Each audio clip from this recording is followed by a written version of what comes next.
Hey, what's up, everybody? Welcome to the show. I appreciate everybody coming in. Please hit the like button and share it out as soon as you can. It means a lot to me, as always, and tell your friends and that kind of stuff. Sorry, I'm a little bit late. This came up, and I wanted to talk about it again. There's no more Xbox Nation or anything like that, at least for any time lately or anything like that. So just keep that in mind as well. But I did kind of want to talk about this a little bit, this PS5 stuff, which I found to be pretty fascinating.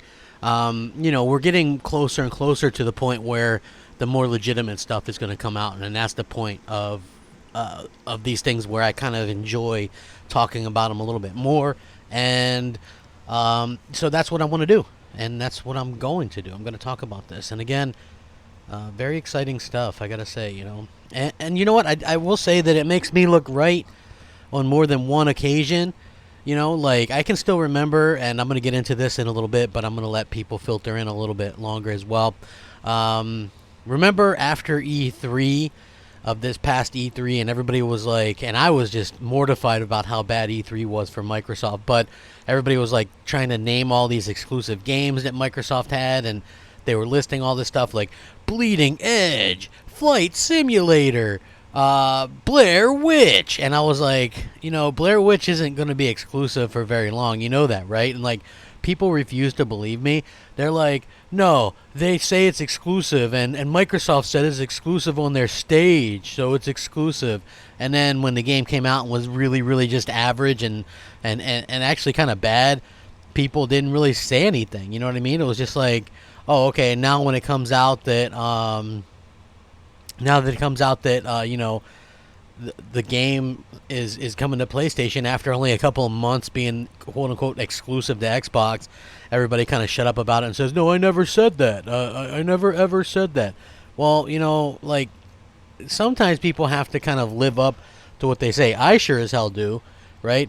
Like whenever I've said something stupid or something that wasn't right, of course I'm like, hey, yeah, I said that. That's my fault. My bad. I apologize. Whatever.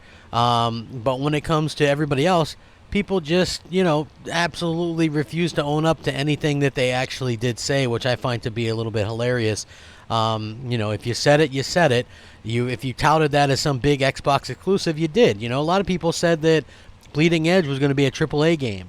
And I was like, no way, right from the start, you knew that wasn't going to be a AAA game. It was going to be a AA game. And what is it? It's a $30 game, and it's loaded with microtransactions. So we kind of get the idea that it's easy to kind of be an analyst for video games, a little bit easier than what people sort of, think. It's just a lot of common sense, and, you got to do a little bit of research. But, like I said, I'm not totally down on the Xbox platform. I think that they're going to be fine for what they're doing.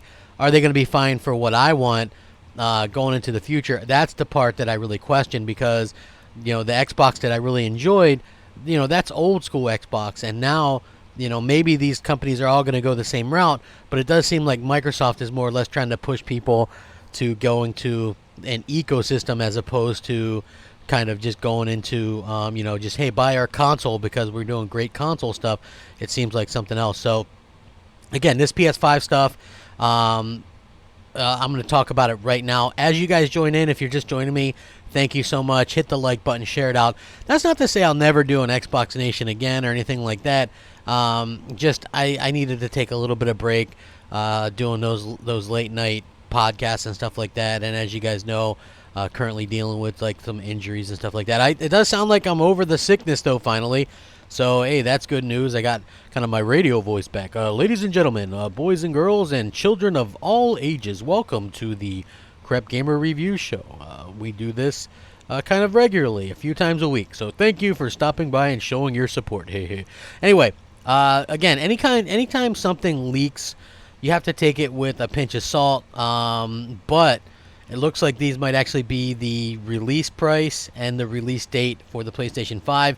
And according to this, November 20th, 2020, and the price would be $4.99 in the United States, according to a new information, which I linked in the description below. The same online source who originally leaked the first release date for The Last of Us 2, which ended up to be true as well. As first spotted, by Let's Go Digital, a Twitter user who has recently been posting a lot of information about Sony's next-gen console, including specifics on the PS5 price and release date, leaked this as well. So you have multiple different points of entry where people are talking about this. Sony's already confirmed that its upcoming hardware is actually going to be coming out next year, next holiday, which we don't know the exact date. Now, this is another date that we've heard. We've also heard like November 5th or whatever it is, and we've also heard December 5th or something like that. That of which I absolutely 100% do not believe. Sony is way smarter than to kind of like get locked into releasing something after the holiday rush. So that's pretty clear that that's going to be something that's not happening. They stopped short of revealing a specific date, so this is saying November 20th. What's interesting about this November 20th date is, if you've been following my channel at all lately, I've been saying that I heard that the Xbox Scarlet was going to launch on November 20th, and they're going to do something about 2020 power or something like that. It was like some kind of marketing thing. So wouldn't it be interesting is if the Xbox Scarlet and the PlayStation 5 launched on the same day? Like, that would be really, really interesting, in my opinion, to see kind of what happens there. And, like, who knows? You know, that's something that could happen, and it really wouldn't surprise me. But at the same time, you know, I think that it would be something that would be very, very interesting. So we'll kind of keep our ears and eyes out for that as well. It's interesting, and it's actually something to kind of get excited about. You know, the dev kit, by the way, the PS5 dev kit ended up being real. That was leaked out as well. But, you know, just keep it kind of with still with a grain of salt or whatever, just because it's something that a lot of people kind of want to see. Also, there's been new patents online that surfaced, while another console leak suggested the console will feature a more robust streaming infrastructure, which we kind of already knew that as well, since they signed that deal with Microsoft. So that's not really anything that we haven't heard before. Also, it looks like Days Gone 2 is going to be a thing, and there's also new evidence of Horizon Zero Dawn 2, which, again, we knew about that as well. Simply put, Sony has a lot of things in the hopper, and they're actually doing a lot of different things for people to try and get people excited about the next generation of consoles, which I think is very smart. That's why they've got me really on board right at launch for the PlayStation 5. And some people ask me why. They're like, hey, you know, hey, CG, why are you so amped for the PS5 all of a sudden? Well, simply put, if you look at what Microsoft and Sony are selling, look at Microsoft's XO19, which I didn't mind XO19, right? I actually thought that XO19 was a decent showing. The problem that I had was the games that they show are all very kind of cartoony, or, you know, very kind of, you know, aren't very, like, realistic. I'm not saying every game has to be centered around realism or realistic graphics. What I am saying is you should have some, and some new ones at that. And the fact that, you know, the ones that we saw from Microsoft simply weren't up to par, that's the part that I sort of have a problem with. Like, I like the idea. I get Rare does that kind of thing, and that's good on them. But literally every other game, even from studios like Obsidian and stuff like that, really sort of makes you question what the future is going to be like, and why would you need a 4K or an 8K console to take advantage of any of that? Like, that's the real part that I would kind of sort of question. Say, hey, you know, does Microsoft really intend to take advantage of what they have to offer? They're also doing this backwards compat stuff, or forward compat stuff as well, since you know, they want everybody to play you know, the same type of games and stuff like that. So I do think that that's something that we're going to have to see eventually come to fruition. And as everybody comes in, please hit the like button, share out the link and all that kind of stuff. I would appreciate that. Enrico says, I can picture a fist fight in the shops between Xbox and PlayStation fanboys. That would be very interesting. Gerald of Rivia says, Crap, do you think eventually Game Pass will go to PS5? I think that Microsoft wants it to go to PlayStation and wants it to go to Nintendo, and I think that the clear indication that this could be the case would be the fact that Phil Spencer has said that he wants it on other platforms, and they're also allowing Game Pass to go to other platforms and use the cloud streaming xCloud stuff. So I think we might see xCloud with Game Pass going to stuff like the Nintendo Switch in the future. Maybe it'll be a future iteration of the Switch with Wi-Fi, or excuse me, with some kind of service provider, because I feel like you need that. But what's up, One Typical? What's up, everybody? Hit the like button, share it out. But I will say this, and it's kind of funny. So as many of you guys know, I don't have the best internet around, right? I know that that's kind of a running joke or whatever, but with all this streaming talk lately, people are like xCloud and all this other stuff.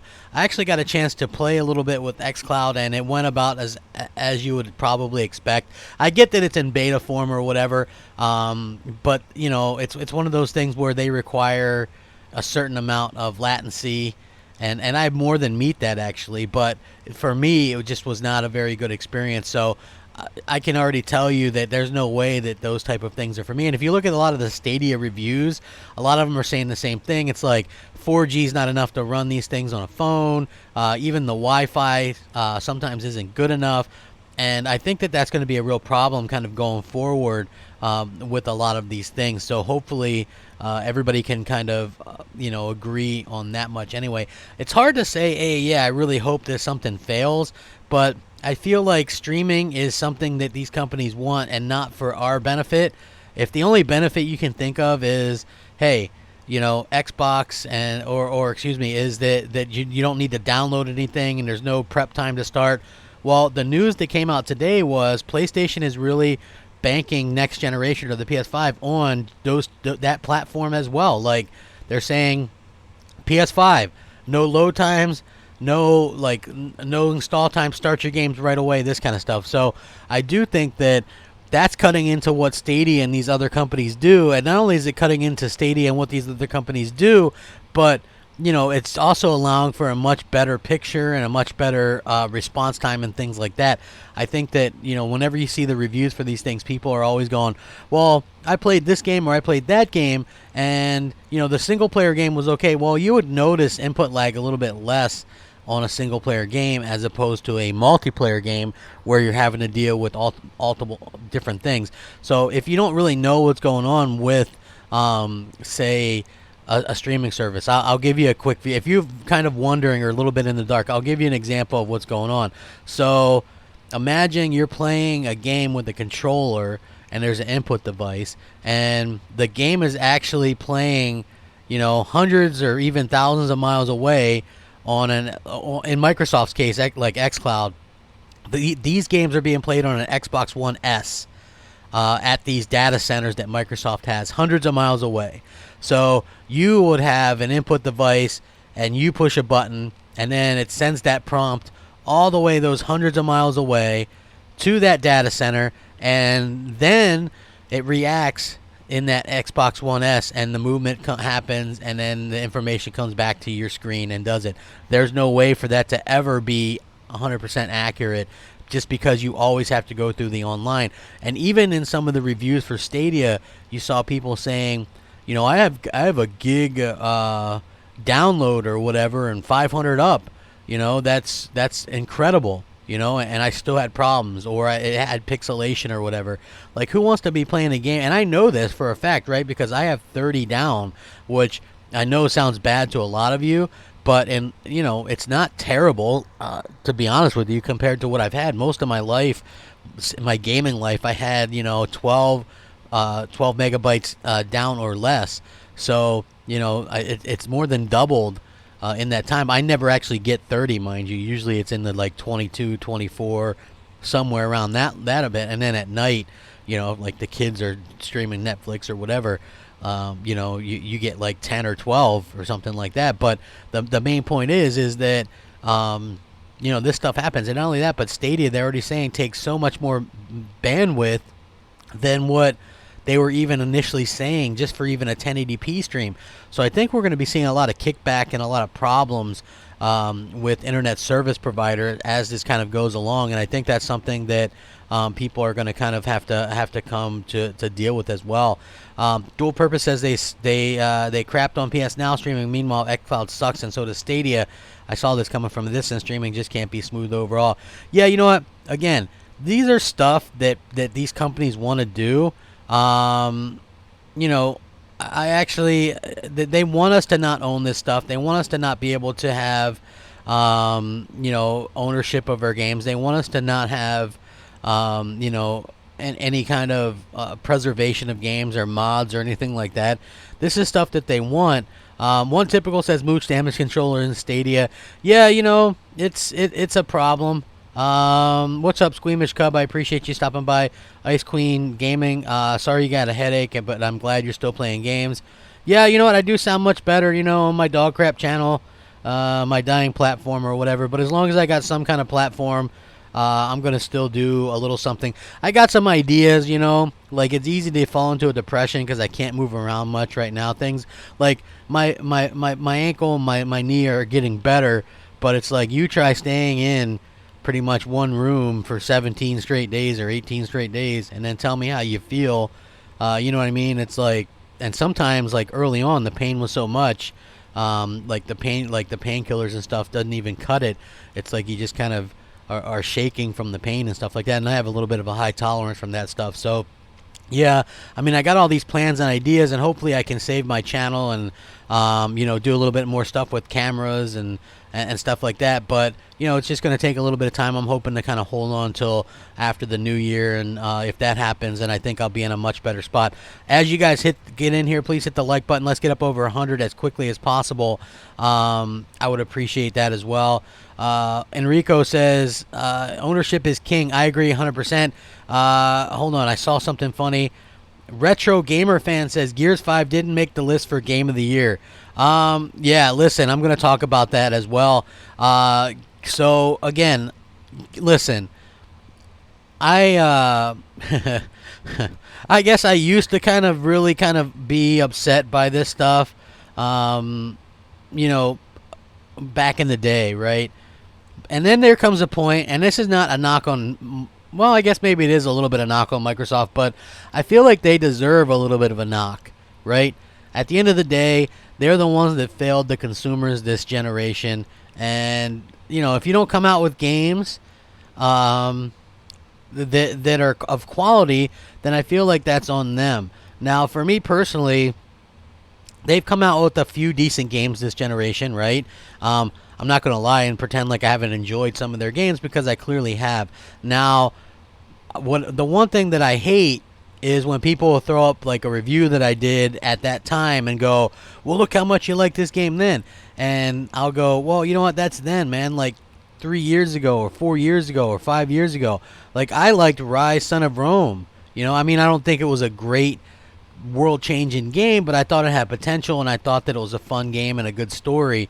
But with that being said, nowadays it doesn't hold up at all. Okay, so I got to put that out. So even if I gave that game an 8, 6 years ago, if I were to re-review that game now, it'd probably get like a 5 or a 6, because things change like that, right? It doesn't mean that you flip-flop. It's just at a different time, and something that might be fun then, you play it now and it's just not as fun or whatever. So when it comes to these game awards, right, I feel like these game awards are, I like the fact that we have a game awards, right? It kind of legitimizes and helps legitimize video games a little bit more, okay? And I enjoy that part, right? I think that that's very, very smart, and that's something that really is cool because it really helps legitimize gaming. You have a big award show that millions of people watch and kind of look forward to. But then you have so much nonsense where people are just like, oh, well, game I like didn't get, game of the year, or, you know what I'm saying? Like, that's the main thing that I saw. And listen, like I'm not a big Jeff Keighley fan, the guy who like owns the awards and hosts them.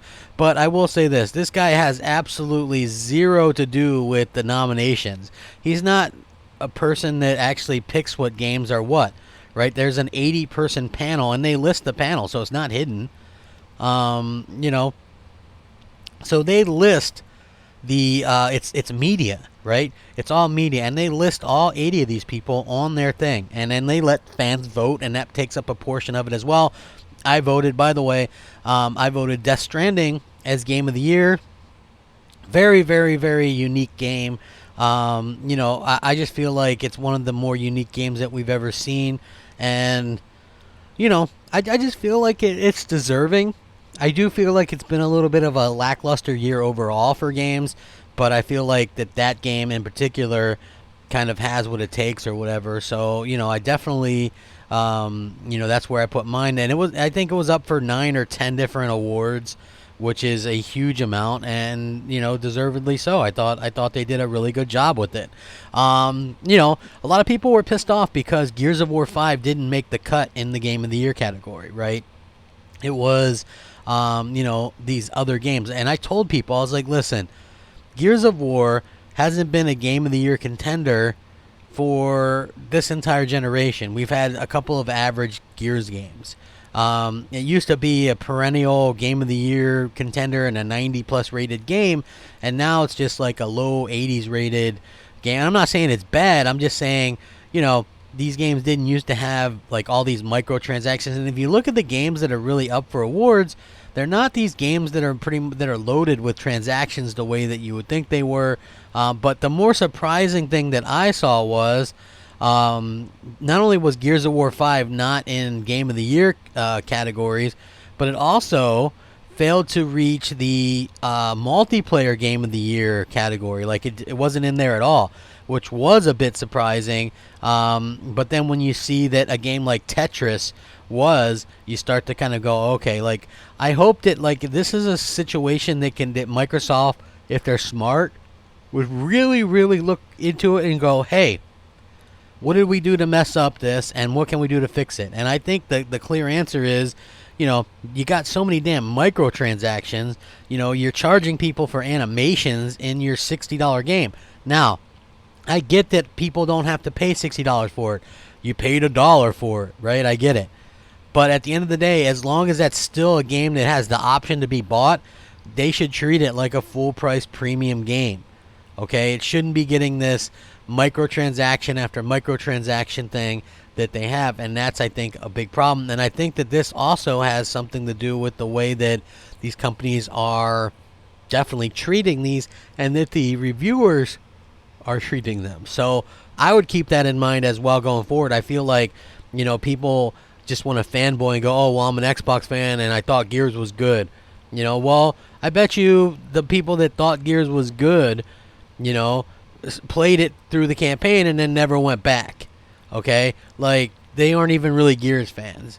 They just think that Microsoft is owed some kind of due, and then when they aren't, there's a lot of people in particular right now that are arguing with the host of this Game Awards show over Twitter and social media, and they look like horses' asses, right? Because at the end of the day, that guy's not the one that's picking any of this stuff. Like, what point is there to get pissed off over this guy and yell at this guy and cry media bias or this or whatever, when it's a whole panel of 80 people picking and the game just didn't live up to par? It didn't live up to the hype. That's the thing, right? Like, instead of looking at Microsoft and go, hey, Microsoft really should have put out a better game, maybe they should have done that. That's really the thing that I sort of get ticked off about, is like people just don't seem to want to take responsibility. Again, like I was stating at the beginning of this podcast, it's so funny to me that people never want to take responsibility for their own issues. Even me, I do, man. I'll say, hey, I was wrong. I messed up. I'm sorry. I said that, but it was my bad. Nobody else will ever admit anything. You know what I mean? You just got these guys. They don't even admit that they're console fanboys. You know what I mean? Or Xbox fanboys. That's the more surprising part. It's like, okay, you claim you're not a fanboy, but you're going after this guy who has nothing to do with what games are chosen, and you're going after this guy because of that? It really, really doesn't make any sense to me, and I kind of scratch my head about it. So, I'm definitely like in that kind of zone where I just think that, you have to realize that it's not everything is some kind of ulterior motive or anything like that. Even if you don't like Death Stranding, right?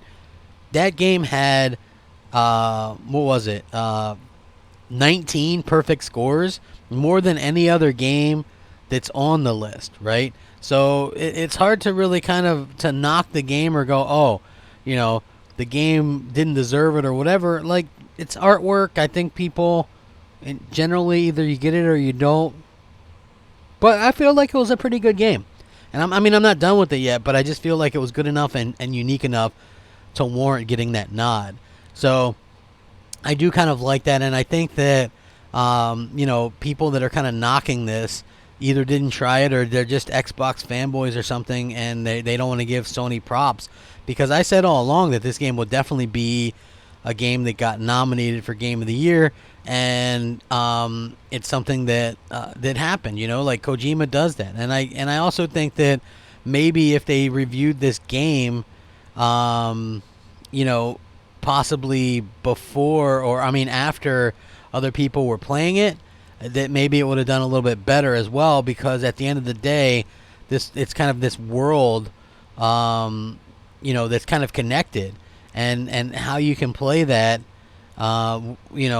without having those other people in there to connect, I don't really know. So yeah, I do feel like, hey, we've got to be able to do a better job of getting the reviews when they're, when it makes the most sense. So hopefully that's something that actually does happen. But I just kind of wanted to give my 2 cents on that. I do find it to be, very, very interesting as well. Let me see. Enrico says, if you pay $60 for Gears 5, you must be at least good chunk of the microtransactions. Get it with a new copy via the game code. I agree. Fun Creator says, crap, what do you think about those 3 terabyte PS5 solid state cartridges? Are those for games instead of Blu-rays? And are those hard disk drive replacements? I don't think that those are actually I don't know if that's actually the case. I think that the PS5 is going to have like a 1 terabyte, maybe 2 at the best, but I think anything above that, you're looking at a price way more than $499, and I feel like Sony and Microsoft can't afford to do that. Ricardo says, "Hey, crap is not Microsoft's problem if you're not enjoying Gears 5. Already beat the campaign 2 times in horde mode and like it." Hey, man, if you like it, that's fine with me, right? I'm not saying that you can't like the game. I'm saying the game's a letdown for a lot of people, and it's already, number 27, 28 on the top played games like 2 months later.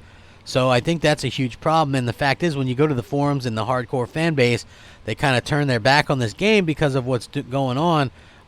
It's a little bit of a problem. So I do think that is exactly what they're kind of having this problem with there right now. Xbot says, no Gears, no Astral Chain, no Luigi's Mansion. Something's wrong there. Well, no, Gears didn't deserve it, quite simply. Astral Chain, I don't know enough about that game to say if it deserved it or not. Luigi's Mansion, that could have missed the cutoff date too. What's up, TLR9? How's it going? Again, like, there's a cutoff date as well in these things, so you have to remember that if a game like literally just came out, it's not going to be available for for this. And I think Luigi's Mansion just came out, so it probably missed the cutoff date. Astral Chain, I don't know enough about it. I hear people liked it or whatever, but again, I feel like overall it was sort of a bad year. Rich, what's up, what's up, dude? Happy to see you here. Please hit the like button, share it out. I would love to get more likes and stuff out there. Yeah, like the Smash Brothers thing was a little bit weird to me. Again, I don't think there's anything wrong with Smash Brothers. I just feel like, that game came out last year. It happened to miss the cutoff, and so that's why that's the loophole. But that just goes with my whole, it was a little bit of a bad year to begin with. I'm not saying that there weren't good games. I'm just saying that, the fact that they had these games that possibly weren't, as good as previous years. Like, usually you get, like, all the games in the 90s, and there's multiple 90s rated games, and this year there was, like, 2. It was Shadows Die Twice and the Resident Evil 2 remake, which kind of surprised me that game made it, because it is a remake, but it did, and, so the top 2 highest rated games made it, and then the rest, I think, were just more or less just kind of averages or whatever. So yeah, I wasn't surprised, like I said, that Death Stranding made it. If you look at it, some of the people on that board that actually pick these Game of the Year nominees and stuff were some of the ones that gave the game a perfect score. So I can see why it made it into the running and stuff like that. I think it's very smart. But again, I just think that, and it's not really a knock on any one particular person, because I don't really follow Xbox guys or Xbox channels anymore or anything like that. But I do know that there's a little bit of an uproar, and I do see some of that. I don't really know specifically who. So but the people that are just kind of upset about, oh, Gears 5 got, man, just like Gears 5 was broken for a lot of people at launch, including myself. I couldn't even get past it. I couldn't progress the game. You know, it's filled with microtransactions. You got to pay for animations. You know what I mean? Like, it's kind of ridiculous. You know, they treated the game like a freemium game. I can understand why it wasn't, you know, a game that that won any kind of, or is going to win any kind of awards. Not to say that it won't win any awards. I can just understand why, you know, it's kind of where it's at. You know, it's just kind of there. And most people have already forgotten about it and moved on or whatever. So we'll have to see what the future holds. Like I said, this could all be good stuff for them, for Coalition and Microsoft, because it could give them the kick in the butt to kind of make the change for the better that they need to make. And I hope that they actually do that, because I think that they can do a much better job than what we've seen so far. And I actually do hope that they can kind of change for the better. And that's the hope that I kind of always had when it comes to Microsoft. Like, they always, you know, claim to listen and stuff like that, but at the same time, you know, when it comes to like Gears 5, they're like, oh yeah, we listen, and then you look at the forums and they delete posts of people that that are upset about this or that or the other thing. You know what I mean? So, you know, they can claim that they listen all they want, but at the end of the day, if they aren't actually listening, you know, what more can you say? I just hope that they do listen, and I hope that they can, you know, right the ship, fix the franchise. I don't think that the characters that they have right now are the ones that will be able to fix the franchise. I think they might have to do a little bit of retconning.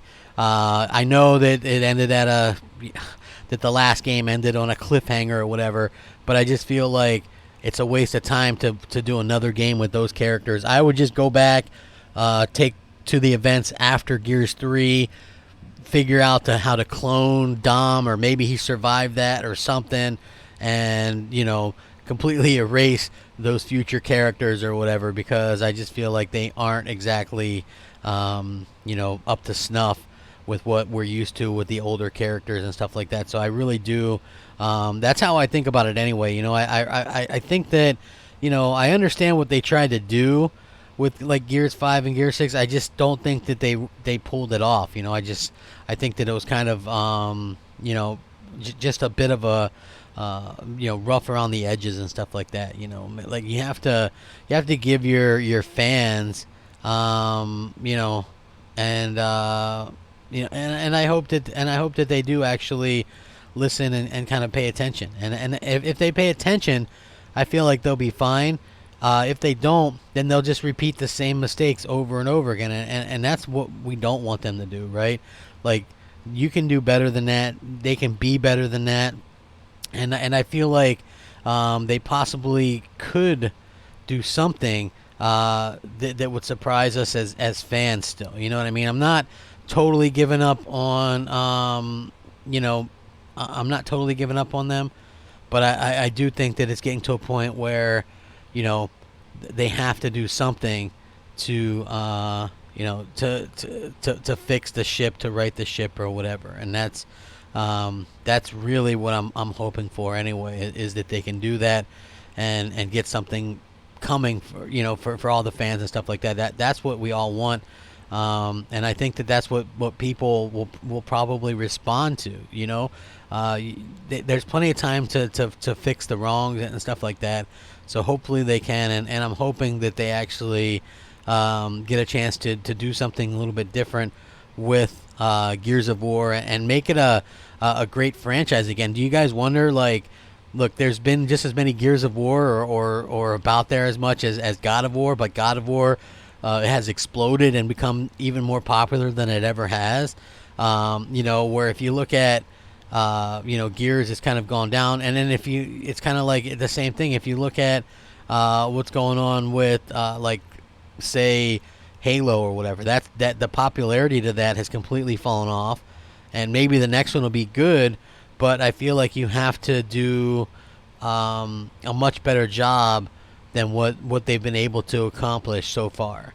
You know, like, you've got to be able to accomplish a little bit more than what you're doing. And one of the main concerns is, again, the microtransactions. You have premium games, you know, not everything needs you know, a bunch of microtransactions and a bunch of you know, stuff to make you spend more money and waste more money and stuff like that. Sometimes it's good just to have a game that's a game, you know, or, you know, like, since when did microtransactions become okay and, you know, a season pass not? Like, remember how people were like, season passes suck. Why do we got to buy season passes? And now it's like, season passes got fixed, and now we're just inundated with these microtransactions that are like just incredibly horrible and almost intolerable at times. So I feel like that's a bit of a problem. And, you know, and I also feel just like, you know, at the end of the day, these companies listening to us is exactly what we should have, you know, as we're the ones that are paying money for this stuff. These companies should be paying attention to what we're doing and what we want and our needs, and not the other way around. So that's what the hope is for anyway. I do hope that, you know, we see something sooner rather than later from Microsoft that's going to be great, you know, and it's going to actually kind of give us what we want. And, you know, at the end of the day, hey, that's going to be something that people can get excited about. You know, next generation is going to be fun. You know, I just think that we've got to get great games, you know, and I don't want to see games as a service as the only type of games that we get, okay?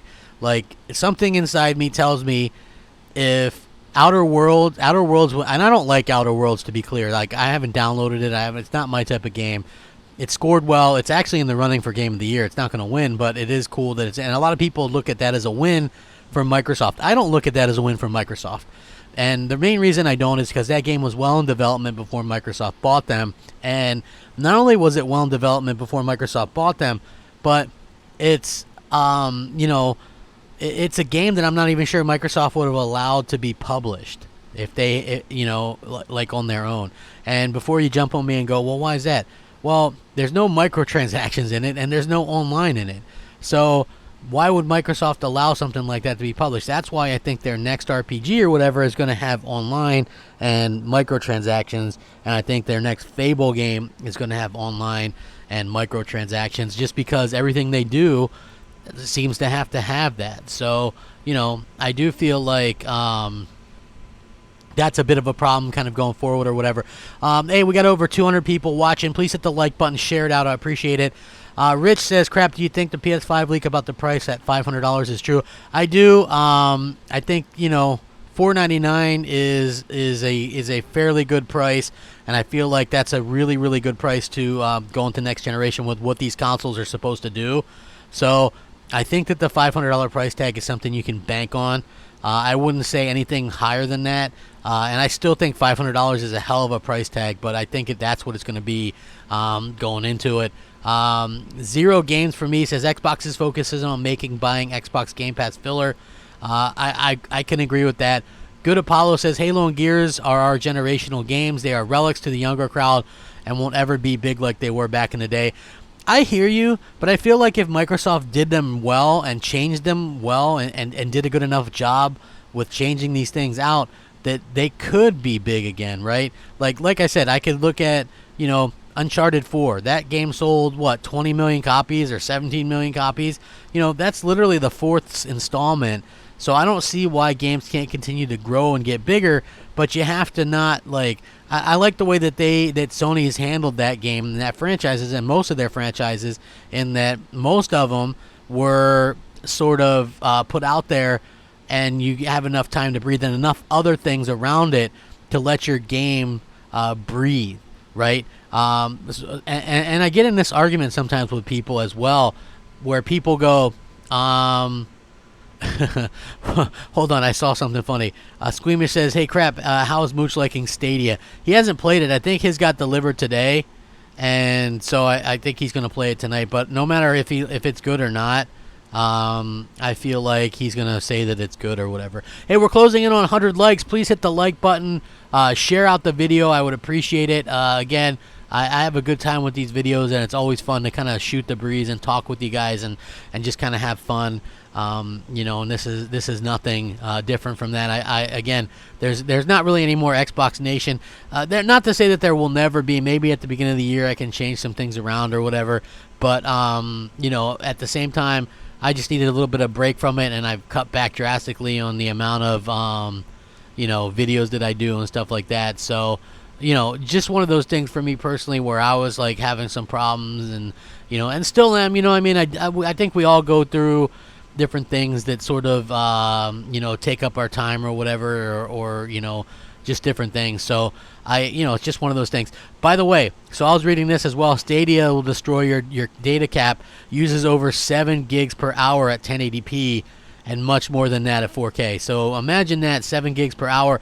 These companies, right, which by the way, thanks to net neutrality, these companies could see this if this were to actually be a success and start throttling back your data. So even if you think you've got a great speed now, they could easily start charging you, $100 more a month for the streaming game package or whatever. So those that think, hey, it offsets the cost of the price of these consoles or whatever, I don't really think that's the case at all. I think that this is something that can actually, be a bit of a problem. If you guys did want a little bit of good news, though, Xbox Game Studios' Matt Booty actually was teasing some new surprise stuff before the end of the year. They showed up, obviously, at XO19, and they showed off Everwild, which, by the way, let it be known early and often, I'm looking forward to that game. It looks like something I'm very interested in. So before people go around saying that I hate,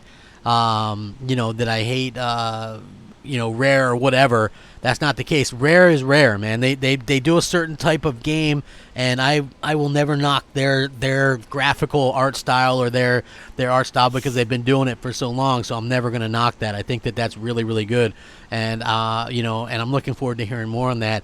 And it was nice to see them announce something that's still quite a ways away, because it gives you hope that Microsoft will actually announce other things that are farther away as well. But anyway, we know that Bleeding Edge is coming, and I don't really care about that, or tell me why. Numerous reasons why I don't care about that game. But what we have in here is head of Xbox Game Studios, Matt Booty, was teasing in an interview with Windows Central that there's much more to come. In fact, we might get even more announcements before the year's end. He says, we're coming up on a stretch here where we got Scarlet coming up, or xCloud picking up momentum. We've got Game Pass continuing to pick up, so I think it's just right now the right time to make sure that we put a lot of our energy in delivering the games on production, making sure that all studios are now often working on the next thing. I think all the studios have got things teed up. We have got multiple unannounced projects that we haven't even talked about yet going on. Particularly with our publishing team, we've got Halo that is deep in production to launch a new Halo with Scarlet's launch. We've got all of our new studios working on what their next thing is. I think you're going to see more news before the end of the year with some stuff we haven't even talked about. He didn't say where the news would come from, but it could happen. Maybe there's going to be another Inside Xbox or something like that. I don't know. But if you were to ask me, they do have like the Game Awards and some stuff lined up there for some new trailers and stuff like that, but that stuff doesn't really interest me. Listen, I know that people get pissed off when I say, hey, I'm not really interested in, stuff like Wasteland or anything like that. That's not really my fault. It doesn't matter the platform to me with something like Wasteland. I feel like those games just aren't my cup of tea. So some of these studios that Microsoft picked up, not really my cup of tea. Yeah. That's not my cup of tea. I just don't understand why, Microsoft was kind of invested in some of those studios outside of just like other than that, it's going to be like Game Pass-rific or whatever, and they're going to continue to sort of, they want to have stuff to put in there, which I get. Right, I get that they're putting Game Pass games out and whatnot, and that's super important to them. But for me personally, that stuff just doesn't really appeal to me at all. But that's not to say that nothing they ever do will ever appeal to me again. I'm just saying that for right now, I'm much more interested in what Sony's doing, because again, certainly for Battletoads, Bleeding Edge, and that kind of stuff, I certainly don't need an 8K machine or a new machine to kind of take advantage of that, just simply because it's not something that you know, those games don't look like they're going to take very much, you know, whatever. Florenzio says more B teams. Let's see. Enrico says the word missing there is quality. I agree. I mean, the quality is something that, you know, is something that's been missing almost this entire generation. Hold on. Jason Jones says, crap, why hate on cosmetic microtransactions if it means no season pass? Well, listen, why not give, what's the difference between the two, right? Like, that's the thing that I would say. Like, what's the difference between the two? Like, loot boxes are pure scumbag things, you know what I mean? Like, I don't understand it. And it's like, everybody goes, it's just optional, but Microsoft is a $1 trillion company. These aren't free games. Okay, these aren't free-to-play games. I understand microtransactions in Fortnite. That's a free-to-play game, and they make their money through microtransactions, right?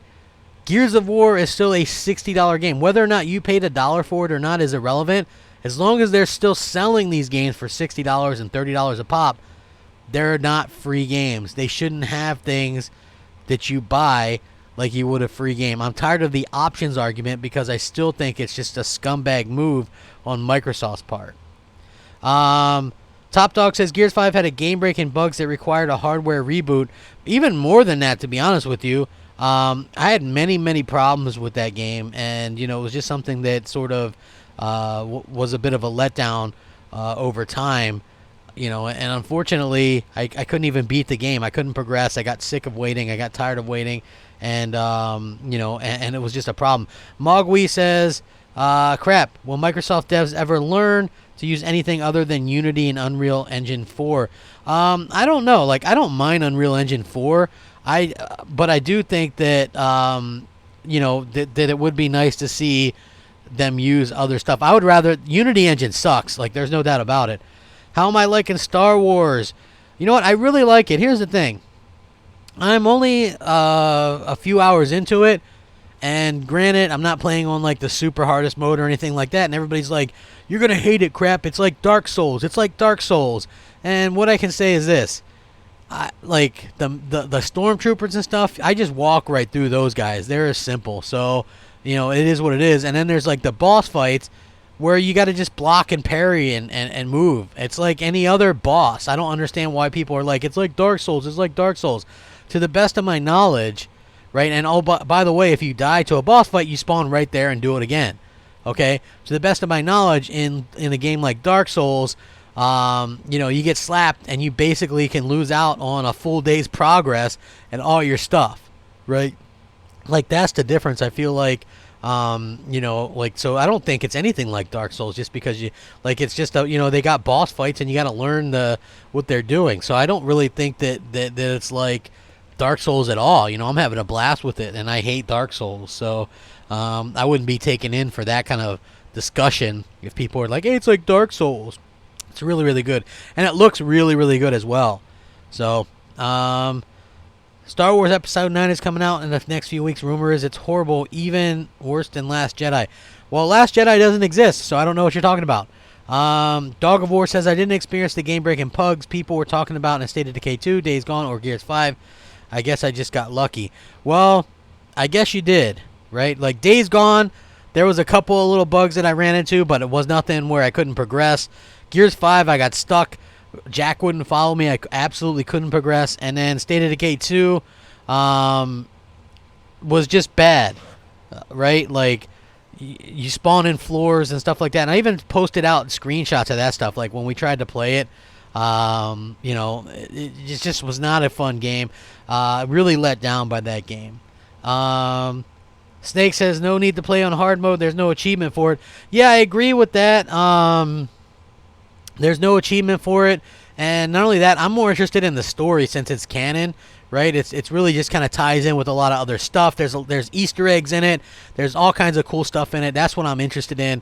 So I'm playing through it just to kind of get the story and, you know, have a little bit of fun and relax. And I got to say, it's gorgeous. By the way, Enrico says, are you playing it on PlayStation or Xbox?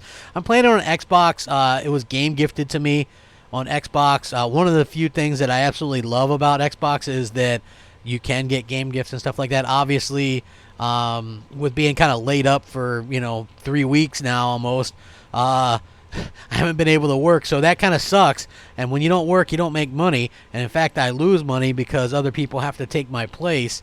Yeah, it's not a good situation, and so I'm very thankful that there's a few good fans out there that have helped me out. That's like the last game that I wanted for the year as well. As far as that's concerned. So yeah, it's very cool to kind of see that happen. Satnus says, I hate Fallen Order and regret buying it. What do you hate about it, man? I actually think that it's a pretty damn good movie. Satnus says, the character movement is so weightless and spazzy. No recognition for Days Gone this year's whack. Well, listen, I would really say that Days Gone was everybody, as you get in here, please hit the like button. Let's get up over 115. I would love to get there. I will say this about Days Gone.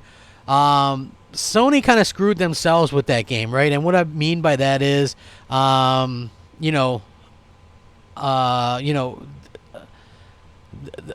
they should have sent out that game, right? They should have sent out that game, and they should have sent it out with the day one patch for people to play, right? Meaning the reviewers that actually played Days Gone were playing it without the day one patch, and the game was broken. So it got a 71. I've been stated well, and time again, this game would have been maybe an 8 or an 85 Metacritic, 80 or 85 Metacritic, if if they would have just been able to sort of do that and kind of listen to and we're on top of the ball. You know what I mean? Like, I hope that they fix that in the future, and I want to see them actually do a sequel. I'm happy that they're actually doing a sequel, because that means that we'll get to see something that we haven't really seen before, and it's something that I really am hopeful that will turn out extremely well. So yeah, that's my hope anyway. I hope that it's something that that really kind of shows off what they can do, and that's what I'm hopeful for anyway.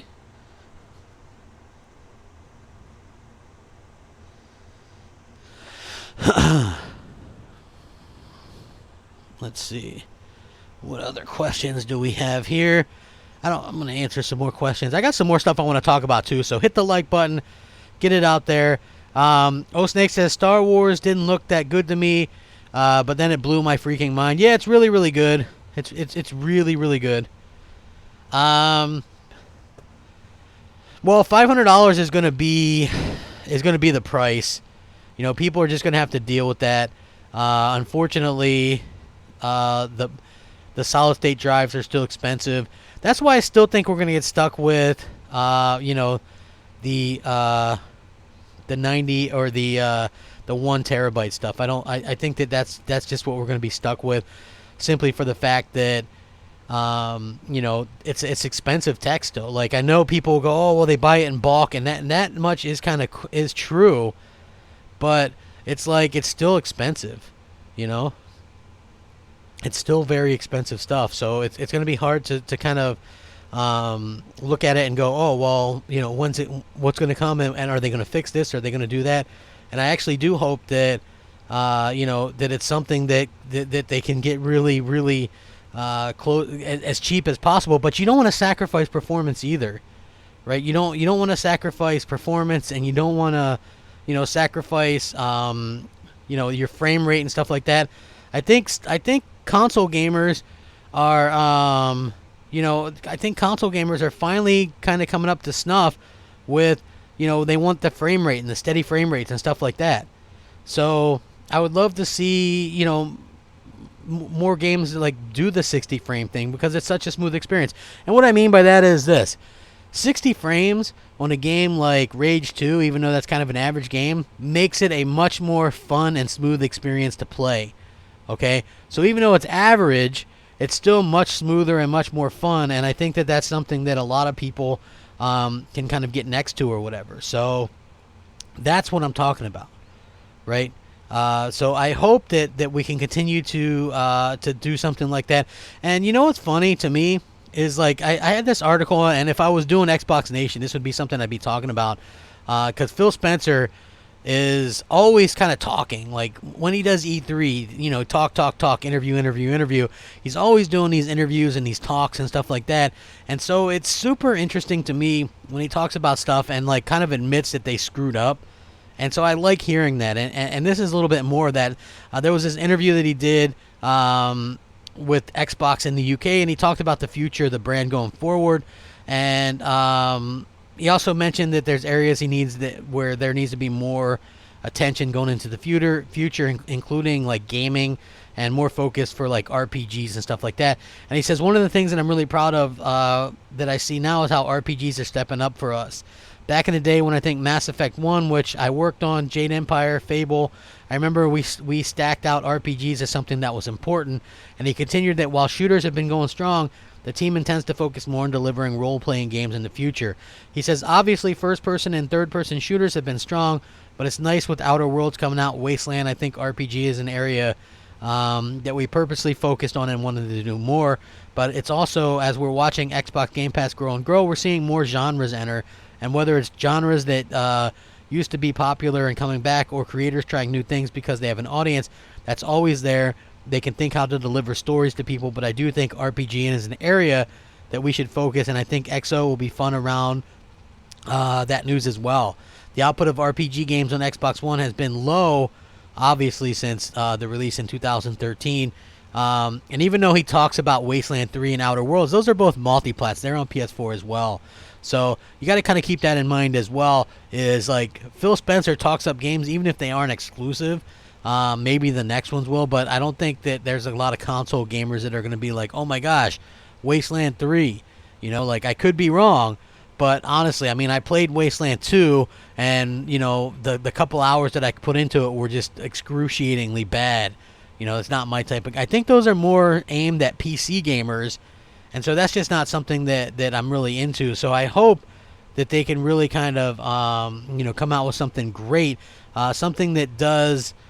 you know, here's the thing. Obsidian made KOTOR 2. They made the South Park, The Stick of Truth, which I thought was really good. I feel like if they could make some games that aren't first person, I would enjoy that much, much more. You know, for me personally, I just feel like, you know, the first person stuff is kind of played out in terms of, I like first person shooters, but I prefer third person stuff. So, or at least why not maybe give the option or whatever. I just think that that they should do that, and it would be something that a lot of people would get next to or whatever. And I think that that's something that Xbox fans have been kind of wanting, because I've been saying all along, we've literally had 0 exclusive RPGs as Xbox owners this generation, right? 0. That's really a shame. And you know, I know we didn't used to get a ton of them, but you know, Fable at least used to be something that we could kind of be proud of or whatever. You know what I'm saying? Yeah, Phil brings up Game Pass all the time. Everything's a Game Pass add to him for whatever the word is or whatever. Fun Creator says, next year all that's left for my PS4 is Last of Us 2, Ghost of Tsushima, Doom Eternal, Cyberpunk. Yeah, you know, there's also you know, Final Fantasy VII Remake. You know, there's a lot of other stuff as well. Sotness says, people out here paying $300 for last gen Switch hardware, but can't pay $500 for next gen. Good point. Good point. Snake says, you know that feel you got after Red Dead Redemption 2? That's the feel I got after playing Star Wars. Sorry, I'll leave you alone about it. Plus, I hope there's DLC. Yeah, you know what? Like, look, I love Star Wars. I'm the first to admit that I absolutely love Star Wars, and I think it's great. You know, obviously, I haven't been the biggest fan of some of the direction that Star Wars has taken, like this generation or whatever. But I still think it's something that that could change, and that they could actually do the better of. If you guys are just joining me, please hit the like button. I would appreciate it. You know, I love doing these things. Again, there's not going to be a show tonight. Maybe at the beginning of the year, I'll see if I can't rework some things and get some people to bring back Xbox Nation or Gaming Nation or something like that. John Clark says, Game Pass is the new way of gaming. I mean, maybe it's the new way of gaming, but for me personally, I still kind of prefer the old way of gaming, right? Like, what was wrong with the old way of gaming? I don't think there was really a problem. You know, people were buying games and people were kind of still having a good time or whatever, you know. And so I do think that, I think that, let me be clear, because people always jump on this point as well. I think that Game Pass is perfectly fine. I think it's a good service for people. I think that it's a good service for people, but I think that it's also, not without its problems. Like I said, I just think that it's something that that a lot of people don't realize. That it's something that they don't realize can actually hurt some of the bigger AAAs. So I personally was kind of one of the ones that saw that and said, hey, you know what, this is something that could end up hurting stuff long term. Maybe they should, do something different with it, or something along those lines. Anyway, that's my hope anyway, is that, they can differentiate kind of what they're doing or whatever. But, I like I said, I do hope that things kind of work out, and that we see, that we see a little bit of difference there. So, there's a lot of, what's funny about this stuff as well is, by the way, there's another new rumor, in case you didn't know, that that the PS5 is actually more powerful than Xbox Scarlet, or faster, or whatever.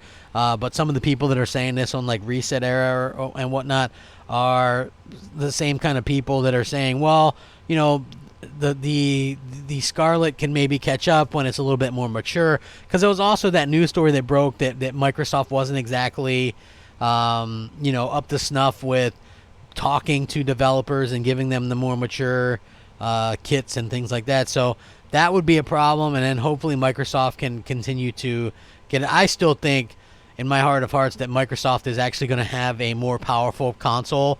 I just think that, it's going to be one of those things where they're going to be so close that it's not going to matter as much. And at the end of the day, I do hope that we can see, both these consoles taken full advantage of, because I think that's been a huge problem at various generations before, particularly this one, where we had, the original Xbox One was at kind of a disadvantage in power, but yet was oddly more expensive. So yeah, I don't particularly get that, but I do understand why why Microsoft is kind of on that whole level-headed thing where they want to be able to do as much as they can and get out a strong piece of hardware. Particularly, I think that getting the stronger hardware out for Microsoft is more important than for Sony, because you don't want to have a less powerful machine with also less exclusives and lesser known exclusives, right? So what I mean by that is, Microsoft isn't known for great exclusives, so you want to at least be able to play the multiplats in a really good way. And I feel like that's what they need to do, is you got to be able to play multiplats best, and you've got to have great exclusives that take advantage of your hardware.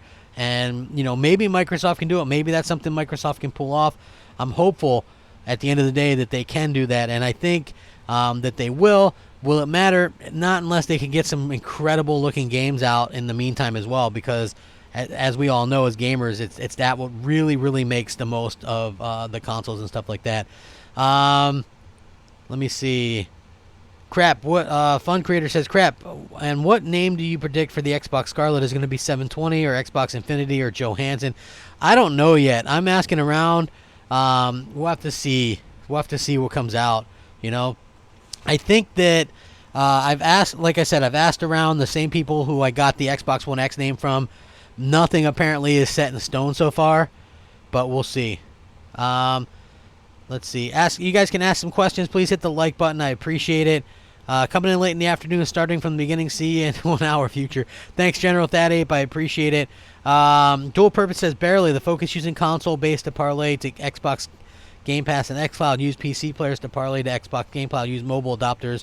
Yeah, I mean, like, their whole idea is to be able to get people on board for for their future. Their idea is Game Pass, xCloud. Use xCloud cloud that has Game Pass. Maybe put those on PlayStation and Nintendo platforms as well.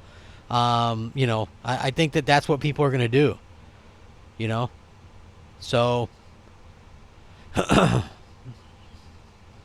anyway, that's my thought on it anyway. Like, Microsoft, there was a rumor from not this past E3 but 2018 Even the Windows Central guy, Jez, said this was something that he had heard, that Microsoft was going to announce that Game Pass was going to go to the Nintendo Switch and to, you know, and to, and to the PlayStation 4. But I guess Microsoft is kind of all in on this stuff, right? Because Phil Spencer was asked if they would put xCloud on Stadia, and he said he would, or you know what I mean, or Game Pass on Stadia, and he said he would, but he didn't want to just put, you know, a Forza or Halo or Gears on there, that it had to be the whole thing. And I think that would require a big commitment from, from these companies. So he wants like Xbox Live basically on these things, and I think that's going to be the hang up in the future.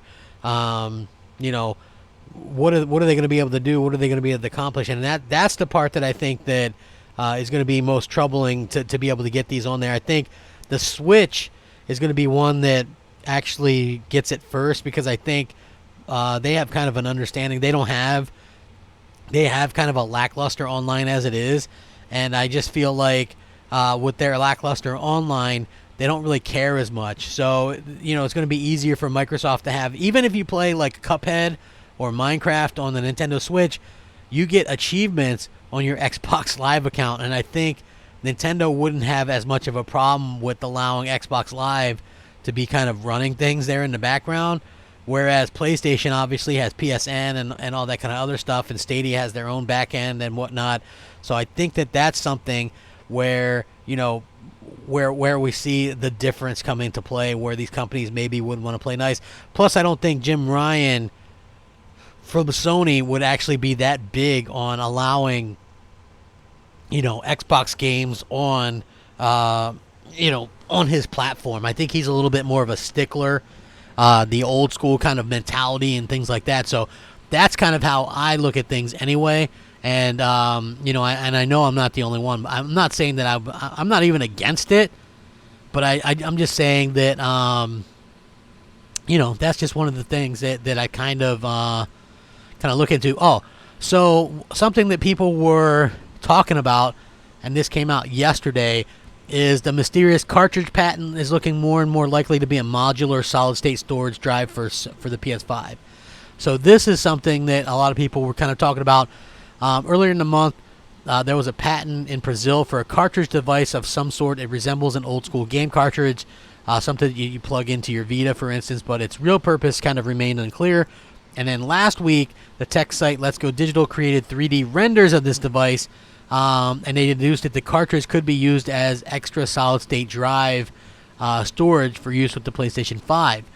Now there's another update on that hardware, because Let's Go Digital has done some more digging, and it turns out that the same cartridge was patented in Sony's homeland of Japan much earlier, and they have new documents that they pulled with images, and it kind of corroborates the theory a little bit. So it sounded like maybe you'll be able to upgrade your PS5 solid-state drive or solid-state drive with modular carts. And here's an actual quote from Sony Interactive Japan. This is a recording medium which can record various data, such as a character, an image, an animation, a sound, and a program. By loading the opening provided by the game console with the tip-ended part, which a variety of pins of this cartridge were provided, the various data recorded on this cartridge can be read.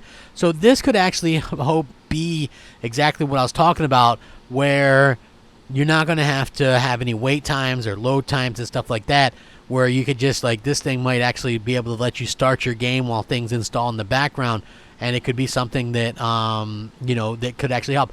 If you guys are very much into old school gaming or know your history of gaming, the Sega Saturn had a storage cart that kind of expanded stuff like that. So yeah, like, this is something that could actually be real. I don't think we're going to get modular consoles like the Sega CD 32X type of modular consoles, but modular solid-state drive add-ons, I think that makes a lot of sense.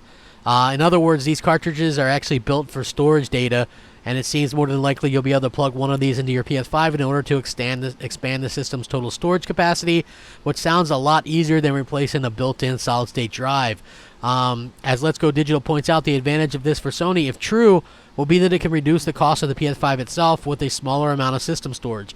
Players can then use these modular expansions when required. The fear is that these cartridges could cost a lot because they are proprietary.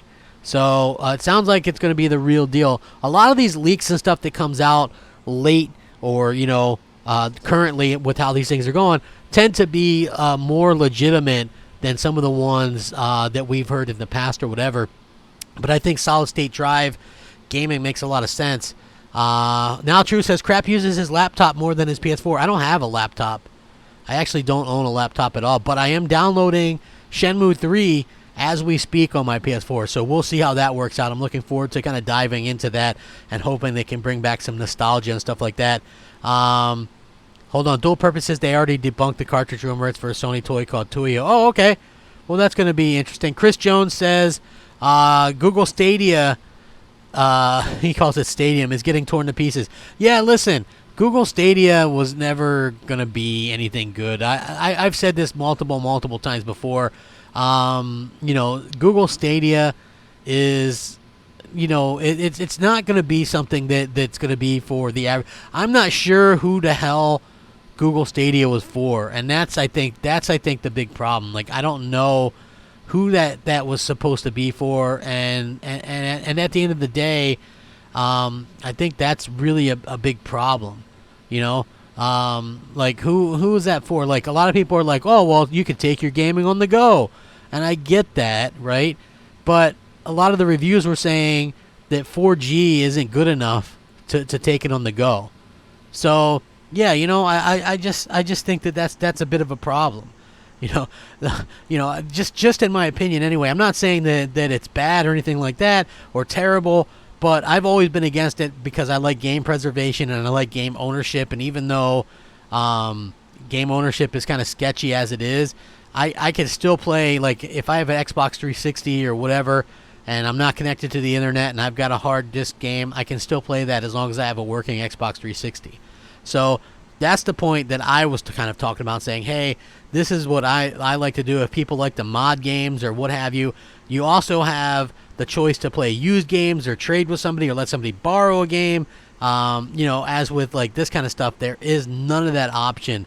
So it's going to be really difficult for me anyway to see, how that stuff is a good thing, especially since they're saying, oh, they're pointing out that the bonus of having this type of gaming is no load times and you can play games right away. Well, if next generation is doing that too with consoles and the consoles play games better and it's uncompressed, isn't that better? Like, to me, I think that's a hell of a lot better. By the way, there's this other interview which I thought was interesting. It's like, I get that Game Pass is Microsoft's big thing now, but like, you literally have so much more to talk about, and so it's a little bit weird to see how Matt Booty and Phil Spencer, everything's like a Game Pass commercial. Game Pass.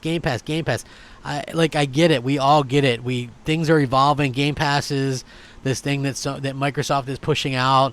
Microsoft has this big library or whatever, but this is a recent interview. Matt Booty's talking about the benefits, quote unquote, of Xbox Game Pass and its service to studios as well as players. He actually says Game Pass lets studios make better games, which I think the jury might be still out on this, right? According to him, publishing a game on Game Pass lets developers completely bypass the monetizing phase and don't have to worry about the ways that should include payment in their title. Smaller game studios can focus more on making the projects better and follow their vision than having to worry about supporting it long term. He says, and I quote, this is Matt Booty, by the way, head of Xbox Game Studios. He says, because Game Pass is a service itself and is not a community itself, we don't need the game to do all of that. So when we sit down to make a game, they don't have to think, how is this game going to go be on an ongoing service? How do I design a game that can run for 2 to 3 years? What is the monetization method? Game Pass provides all that, so the game team can just focus on what is the game actually going to be. So they eliminate the monetization process, which I guess that's a good thing. I don't know, but it seems like unless people are actually downloading your game, you're not going to get anything for it anyway. They offer great opportunities for studios as well. According to this, if a game gets added to Game Pass, it's easier for it to be played by players that are curious about it than take the step to buy it. There's a big numbers of players who are always up for a new adventure, according to this. So it doesn't come as a surprise since Game Pass owners are estimated to play 40% more games than regular gamers. Matt Booty says The Outer Worlds, and as a grounded example, to prove that players want to eliminate the barrier between them and games. He says Game Pass just brings an audience that is able to discover these games without friction, whether it's a game like The Outer Worlds or a game like Grounded. Those are two great examples from the same studio. If I'm in Game Pass, it's the exact same process for me to get and play both games, and so I think I'm going to be much more likely to try something like that than I might not have tried before, because that's really just no barrier to getting at it. You know what? I disagree that Game Pass makes games better. Again, I can use Gears 5 or Forza Horizon 4 as examples, where they kind of turn these games into games as a service, right? Which I think actually make these games worse than the predecessors in some ways. But I think that some of the smaller games it might be good for, but I think, again, you run into the problem with the AAA games, where it's not exactly working out the way that they kind of were hoping that it works out. So I think that Game Pass has some benefits. But again, it's like, if you're a member of Game Pass, why wouldn't you try other stuff? Like, I get it's like Netflix saying, hey, people that have Netflix subscriptions, check out more than just Stranger Things. Well, yeah, I mean, if you have a Netflix subscription, why would you limit yourself to the one on the whole service that you're paying for, right? You're going to obviously try to take advantage of the service. But, like, demos are a good way to get people interested in a game without buying it, too. So it's like we don't even get demos anymore, or rarely. And so I just find it kind of interesting that everything is like a Game Pass commercial to them, and then it's like, you know, everything is like touting Game Pass and stuff like that. I'm not knocking it because I think Game Pass is fine.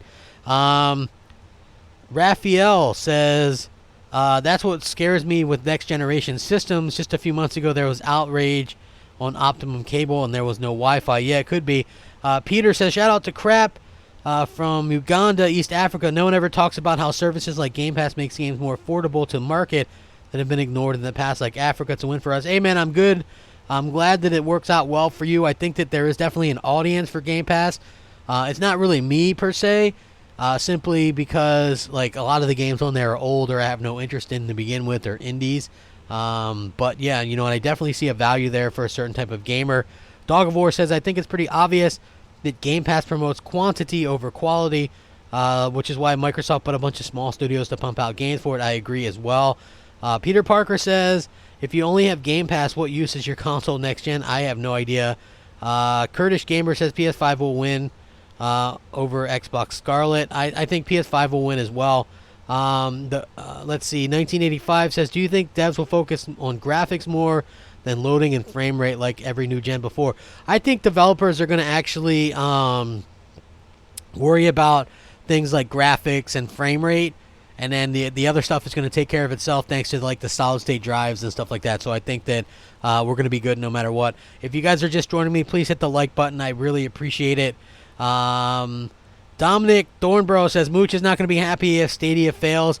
Well, listen, Stadia is the online or the OnLive of this generation, right? So if you look at what Stadia is, it's basically what OnLive was, and I guess Google has more money than OnLive and has a little bit better setup, but I don't think it really matters, because I think for the most part, people look at it as, you know, this like weird setup, and are they going to actually try it? Like, what are they going to do? Like, that's how I feel about it. You know, I feel like for the most part, people aren't going to take it as serious for that simple fact, right? Like, you know, and I'm not saying that it's going to be bad forever or whatever. Like, just for me personally, it's never going to be the way that I want to play my games. But if you look at the reviews and stuff, it's kind of clear that, you know, Stadia just is not up to par with what gamers are used to, especially console or PC gamers. It just really doesn't make any kind of sense to me. So I do hope that, you know, like every review I read was like, it kind of works, don't give up your consoles, blah blah blah. You know what I mean? Like there's still a lot of you know, there's still a lot of it that sort of is that has a lot to be, you know, to be desired. So I'm hoping that we can continue to see, you know, again, the Stadia is the only positives that people are talking about Stadia is there are none, right? It's like they flubbed it. And again, I'll point to the guy who's running the ship there. You know, Phil Harrison, his last couple of things were he launched the PS3 and that debacle. He launched the Xbox One and that debacle. Then he went on to head UK's Xbox Studios and they closed down and canceled games, and now Stadia. So it's pretty clear to me anyway that that there's a lot of problems there, and you know, I guess that's something that shouldn't really surprise people. I feel like it's pretty clear that Stadia is probably going to be dead pretty quickly. And if you even look at what developers are saying, they're like, our big fear is that Stadia is just going to go away, or they're just going to turn it off, or whatever. And that is the big fear. You know, that's why wouldn't that be your biggest fear? If like did you guys see the prices on these games? It's like Shadow of the Tomb Raider is $60 on Stadia. Red Dead Redemption 2 $79 on Stadia. Like, dude, I've seen Red Dead Redemption 2 for $29.99 on Xbox One and PS4. Okay? Why would anybody pay $80 or more for that game when it's compressed to hell and not 4K and you just streaming it, right? Like, I don't understand who would be willing to like pay for that stuff. Like, it's always kind of weird to me that people are just so quick to kind of pay that much money for all this kind of stuff. Like, I hope that people understand that kind of going forward or whatever. Mooch still believes in it. It will be successful, as he emphasizes this is just a beta. Well, like I've told Mooch, and you guys know me, man, I love Mooch to death. It's not a beta. This is the launch, right?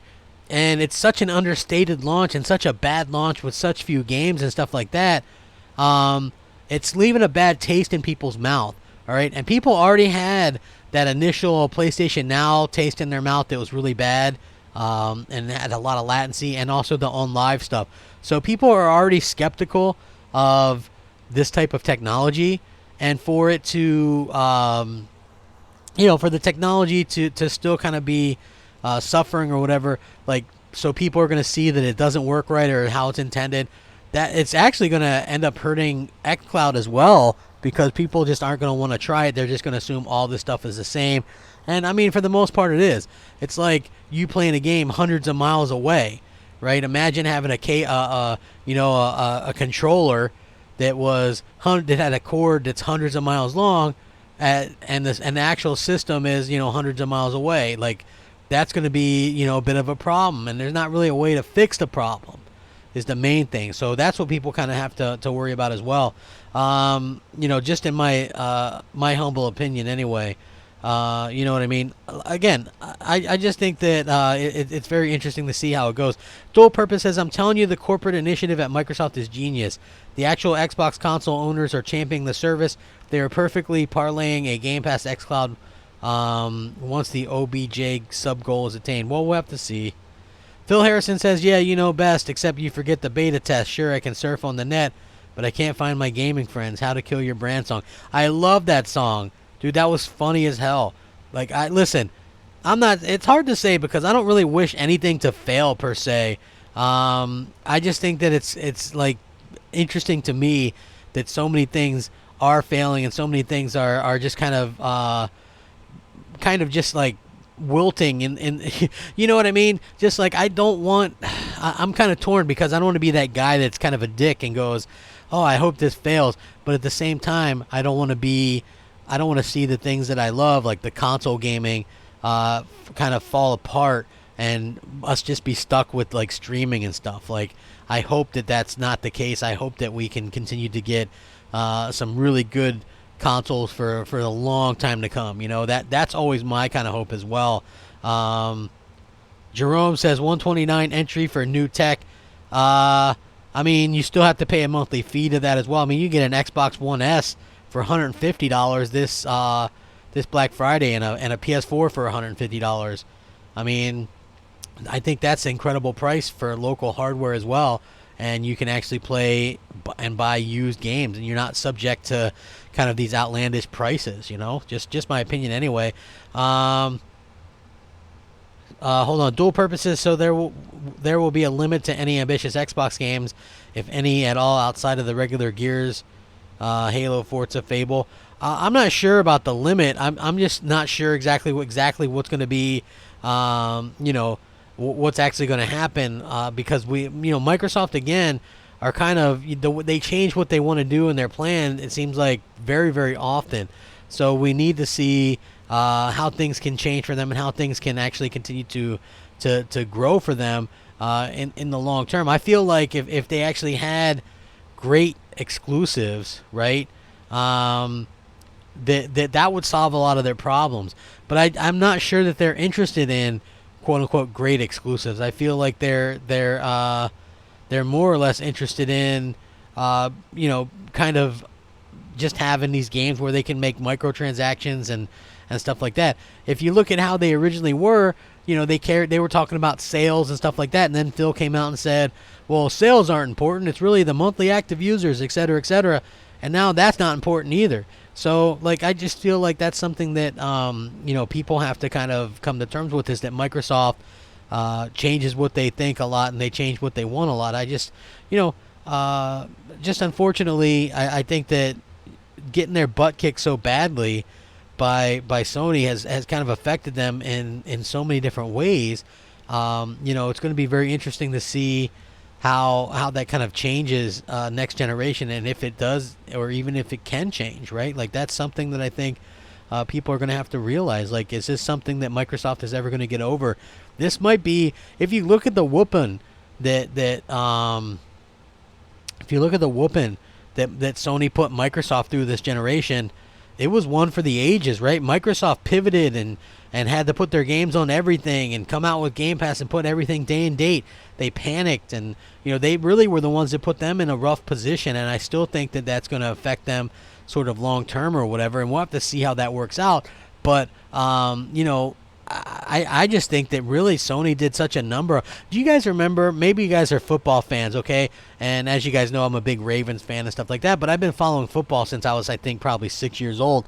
And there was a quarterback named Dan Marino, okay? And some of you might know who he is. And one time he was faking that he was going to spike the ball in the Jets, right, to stop the clock, and he was going to spike the ball. But instead of spiking the ball, he ended up throwing a touchdown pass. He fake spiked it, right? This play ruined the Jets for the rest of the season. They never got over that, right? I really feel like what Microsoft has, or what Sony has done to Microsoft, has really just gotten Microsoft's head so much, even though they never admit it, right? Even Aaron Greenberg's like, I'm not really worried about the PS5. Well, damn right he's worried about the PS5, right? I obviously they're worried about the PS5. This thing sold 100 and some million units, okay? This is going to be a problem for them for a long, long time. And, that's something that, that they can't be ever taken away. Microsoft went into this generation legitimately thinking that they would have, hundreds of millions of units in sales, and they failed that completely. And so I really do think that, I really do think that that's something that they're going to have to move on from. They have to get over that initial kind of ass whooping that they took. That's just my that's just my opinion on that anyway. So hopefully they can do that and get something kind of worked out for the future or whatever. At the end of the day, I feel like Microsoft can rebound, but will they? I don't really know.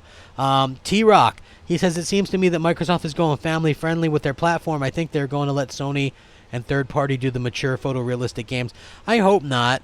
I hope not.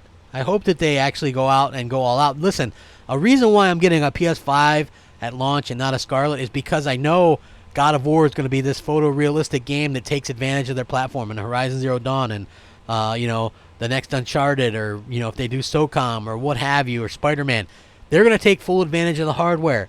I don't want to play Tell Me Why on a Scarlet in 8K or 4K or whatever, right? Or Grounded in four. Like those games don't have an appeal to me or need to be 4K or whatever. It's like when people ask me, should there be a 4K Nintendo Switch? What the hell would be the point? Like Mario looks good at 1080p. It doesn't is he really gonna matter if he's in 4K? Honestly, it really doesn't matter to me. So yeah, Ryzen Gamer says so you. Hold on, he says so you trolled for years and now you're gonna get a PS. I've had a PS4 console. I don't know. I don't know what you're getting at. I've had a PS4 console forever. Dominic says, crap, you've said this multiple times. This is the worst gen to lose. The reason why I say this is the worst gen to lose, right, by the way, is because of the digital. Is because of the digital. The digital games and the digital content. I feel like the digital content is kind of in Sony's favor. If you just look at all the stuff that they're able to do with these games, everybody's got hundreds and hundreds of games now. Unlike previous generations, because there is such a competition with with these game sales and stuff like that, everybody's got multiple controllers, everybody's got multiple hundreds of games, and you get to take them with you. So I think that these are the reasons why we're going to continue to see all these people go from PS4 to PS5, and Microsoft doesn't really care if you go to Xbox Scarlet. To be honest with you, they still don't seem to really care in the way that Sony does. So, we'll see how it goes sort of long term with that, and hopefully hopefully we'll see some big changes in the future. But I feel like people that went with Xbox are going to stick with Xbox, and people that went with and people that went with PlayStation they're going to go with PlayStation. I just have no doubt about that in my mind. And it's just going to be something that continues to sort of happen or whatever going forward. I do think that that both platforms can be successful. I don't think. Listen, Xbox is going to be successful. Okay, make no doubt about it. Xbox is going to be successful.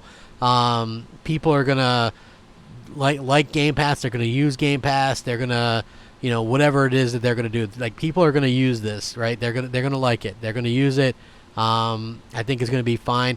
I just think that at the end of the day, Xbox isn't going to be as successful as the PlayStation 5 because Sony understands sort of the console gaming aspect to sort of go after it. And again, it's so interesting to see how Phil Spencer and some of these people talk, right? So like Phil Spencer has mentioned that, hey, they might be interested in buying a Japanese studio. I think that'd be great, or starting their own. I think that'd be great. Have a more diverse lineup or whatever. But at the end of the day, even looking at how he wants to take on Japanese gaming, he did an interview with Game Watch, and he talked about the Japanese market and Microsoft's commitment to it, and he said that Japan wasn't the main priority for Xbox. And then this was something that kind of came as a surprise. And the first step towards that goal is bringing Final Fantasy Project, Kingdom Hearts to Xbox Game Pass, and Microsoft won't stop there. Here's what Phil Spencer said during his interview. He says, looking back at the launch of Xbox One, we learned a lot, including not having made it to that Tier 1, taking too much time to launch and making many mistakes in Japan. While other competitors were working hard on deployment, we lost valuable time. It was an unavoidable choice in the global strategy that we did not make Japan Tier 1, but that decision created a situation where you could play in other regions but not Japan. Basically, the Xbox One took a long time to actually launch there, and it was a bit of a problem for them kind of going forward or whatever. And I get that. It's admirable, right? But you also have to realize that the market is changing over there much differently than it is here. Okay, just like in the 80s, there was a console gaming crash here in America in the 80s that didn't happen in Japan, right? In Japan, arcades are still a big thing there, right? Even though they're dead here. So things are certainly different over there versus here. And over there, it's more about like the mobile market and mobile gaming, and that's why the Switch is so popular. So I don't really think it matters what Microsoft does in terms of, are they going to be able to appease and appeal to you know, certain types of gamers and things like that. I honestly do not think that it really matters. You know, we'll have to see how that kind of plays out. But I do think that at the end of the day, you know, they have to have some kind of strategy, much better strategy than what they have right now, which is kind of next to nothing. Honestly, the strategy doesn't really make sense to me. But I do hope that they can be successful enough to continue on kind of doing what they're doing. You know, again, but Microsoft is so kind of non-committal, neither here nor there. It's always weird to me, and they always have this kind of issues and situations and stuff like that. They kind of come up or whatever. So, hold on, I'm going to answer some questions. If you guys have some questions, drop them in the chat. Hold on. Why would anyone switch when you take your library and peripherals with you going into next gen? I think Microsoft is trying to use xCloud to get into new markets. Yeah, they're trying to use xCloud to get into new markets. You know what the big problem is? They don't have the content to really appeal to people, in my opinion. And you still need a middle to high-end phone or whatever to really utilize xCloud and really good internet. So I'm not sure if it's going to work out the way that they think long term. Hey, if you guys are just joining me, please hit the like button, share it out as well. Fun Creator says Xbox lost half of its gamers to PS4. Yeah, that's something that is definitely a problem. Enrico Kitchens says, is Xbox so popular in the U.S. as Microsoft is a U.S. company? It really seems that way as an outsider. Well, PlayStation has sold more in the U.S., but it's much closer. I think PlayStation is only like 3 or 4 million ahead in the U.S., so it's much closer in the U.S. than it is the rest of the world. Rafael Rivera says, I always get the new PlayStation and wait a year to get the next Xbox. I don't blame you there. Dominic says, PS5 will have games. We know that, so the intelligent gamer is going to go where the games are. I agree. The only thing you can slow down Sony right now is Sony. If they don't shoot themselves in the foot, PS5 will be another success. I agree. ED Gamer says, big changes in 2020 for me. Yeah, hopefully, man. Jerome SPPD says, do you think Phil cares if you buy an Xbox? No. I think Phil cares if you subscribe to xCloud or Game Pass, though, or whatever. Let's see. The Japanese and Korean markets are what I think they are going for. Yeah, you know what? Again, but I just feel like they lack the I feel like they lack the games that people actually want there. You know? And I think that that's going to be a problem kind of going forward. I hope that things can kind of get better or whatever. But if you guys are just checking out for the first time, like the video, share it out. I know the channel is kind of going down the crapper or whatever and whatever. But, as long as I'm still doing some things, I would appreciate if you guys could like it and share it out and let people know I'm still around or whatever. Hit the bell, all that kind of great stuff. I would appreciate it. Again, I do what I can, hopefully. I got some plans. Maybe I can turn the channel around. We'll see. I haven't given up on anything yet. But it does mean a lot to me that you guys come out and kind of support what I'm doing and my dog crap channel, as bad as it is or whatever. So, yeah, if you guys can continue to support it, I do appreciate that. You guys are pretty much rocking. Thank you so much for checking it out, and I guess I'll catch you guys later. Let's see, PS5. Yeah, look, I'm looking forward to seeing what everybody has next generation. Hopefully we get some great stuff. Oh, there was a little hiccup right there. I don't know what happened right there, but hopefully my stream was kind of dying out. Anyway, yeah, if you're still here, like I said, like it, share it out. I would appreciate it. Jet Fan says, hey, Crap, if you ever find the free time, we would love Crap Brand M&C are cool, but we want a Crap and Crew show. Yeah, I'm going to still, I plan on still doing something, in the future. I haven't figured out what. I gotta figure out exactly what it is that I'm going to be doing, to be honest with you, to kind of, in terms of a show or whatever. I would love to be able to do something, something that I could kind of take advantage of or whatever, and just get a nice crew together. I feel like I got some really good ideas. It's just getting people together and having that kind of will to want to go out there and do it. That's kind of what's hampering me, but hopefully that can all get straightened out. And I look forward to sort of hearing from you guys again in the future. And I will be back. Have a great day. Rack 'em up. Thank you guys so much. We'll catch you next time. Peace. Peace.